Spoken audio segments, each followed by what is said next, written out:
এই মন জোছনায় অঙ্গ ভিজিয়ে Subscribe এসো to my না channel. গল্প করি। এই মন জোছনায় অঙ্গ ভিজিয়ে এসো না গল্প করি।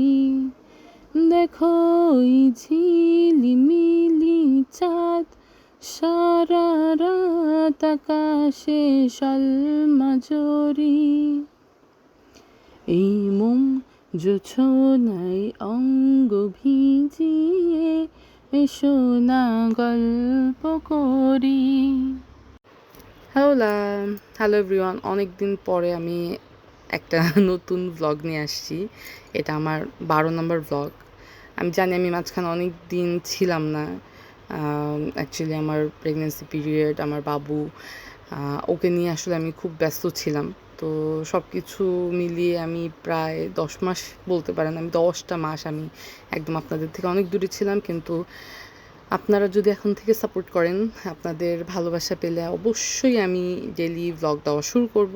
এবং আমাকে আপনারা ফেসবুকে আমার মৌলি মিস্ত্রি নামে আমার আইডি, সেখানে, এবং ইউটিউবে মৌলি নামে আমার আইডি, সবখানে আমাকে আপনারা পাবেন।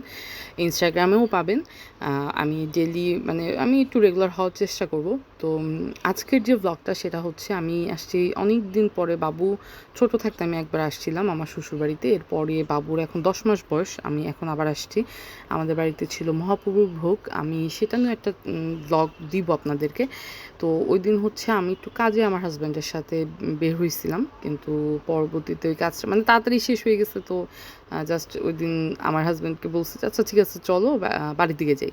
তো ও করছে কি, বাড়ির দিকে গেছে ঠিক আছে, বাট আমাকে নিয়ে অনেকটা ঘুরে তারপরে গেছে। আমি আসলে ওইভাবে কখনো ঘুরতে বের হওয়া হয়নি, বাবু হওয়ার আগে তো হয়ই নাই। আমার বিয়ে হয়েছে করোনার বছরে 2020-এ। এরপরে ওইভাবে আসলে ঘোরাঘুরি হয় নাই, পড়াশোনায় ব্যস্ত ছিলাম। তারপরে নানান কাজে আসলে ব্যস্ততার কারণে এরকম ঘোরাঘুরি হয় নাই। তো আমার হাজব্যান্ড হচ্ছে আমাকে নিয়ে একটু ঘুরতে বেরিয়েছিল সেদিন, জাস্ট এমনি বাইকে করে একটা টহল দিছি আমরা, আর কোনো কিছু না। তো ও ওই সময় স্পিডটা, আমি এই যে এই টাইমটাতে স্পিডটা ছিল প্রায় 80-র কাছাকাছি চলে গেছিলো। আমাকে নিয়ে ও আসলে এইভাবে এত স্পিডে কখনো বাইক চালায় না, বাট এটা হাইওয়ে রোড ফাঁকা ছিল, এই জন্য ওই সময় 80-তে উঠাই দিছে। আর আমরা যে রাস্তাটা দিয়ে আসছি, তো ওই রাস্তার হাতের ডান সাইডে, আমার হাতের ডান সাইডে ওইটা ছিল হচ্ছে আপনার ইন্ডিয়ার বর্ডার এরিয়া। ওই সাইড থেকে হচ্ছে ইন্ডিয়ার যে কারেন্টের লাইনটা বাংলাদেশে ঢুকছে, বিদ্যুৎ লাইন যেটা, সেটা ওই সাইড দিয়েই।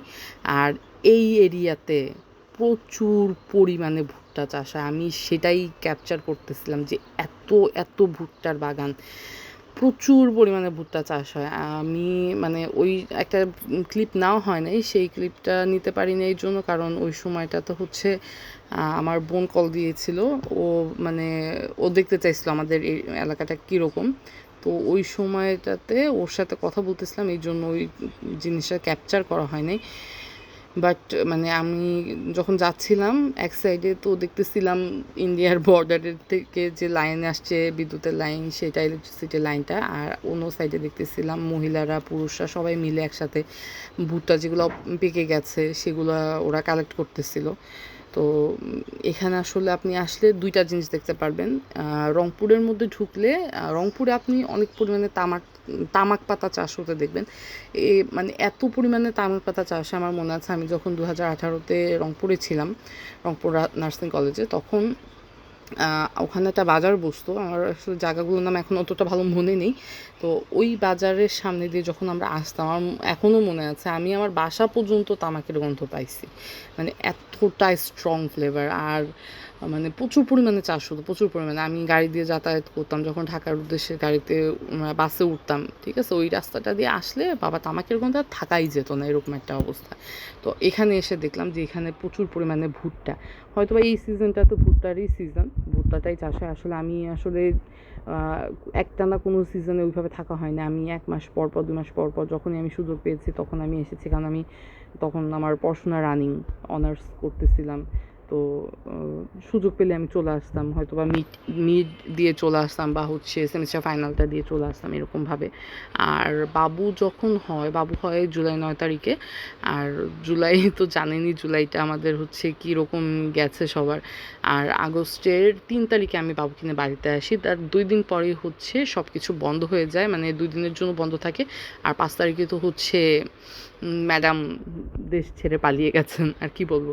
আচ্ছা যাই হোক, ওগুলো নিয়ে কথা নাই বলি। তো আমি এই জায়গাগুলো আর কি, মানে মানে এই অনেক দিন পরে বাবু হওয়ার, মানে 10 মাস হয়ে গেছে, আমি মনে হয় এই এতদিন পরে ঘুরতে বেরিয়েছি আমার হাজব্যান্ডের সাথে, মানে আমরা একটু কোয়ালিটি টাইম স্পেন্ড করলাম। আর নেচারের মানে নেচার দেখতে কার না ভালো লাগে, এরকম সুন্দর নেচার, মানে ভিউ, এত সুন্দর ভিউ, এটা দেখতে কার না ভালো লাগে। প্রকৃতি আসলে অনেক সুন্দর, আপনি যদি উপভোগ করতে পারেন। অনেকেই আছে জাস্ট ক্যামেরাতে বন্দি করার জন্যই, সবাইকে শো করার জন্য। আমি দুটোই করেছি, আমি সবাইকে শো করাতেও চেয়েছি যে দেখেন আমার শ্বশুরবাড়ির এরিয়াটা কত সুন্দর।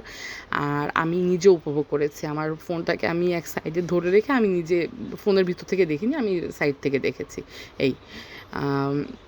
আর ওই পাশটা যে দেখালাম, ওটা নদী ছিল, ওটা শুকিয়ে গেছে এখন, এই নদীটা এখন শুকিয়ে গেছে। এই দেখেন ভুট্টার বাগান, ভাই রে ভাই, আমাদের বাড়ির পিছনেও আছে বিশাল বড় বাগান, মানে কি বলবো, পুরো বাগান তো না, ক্ষেত আর কি।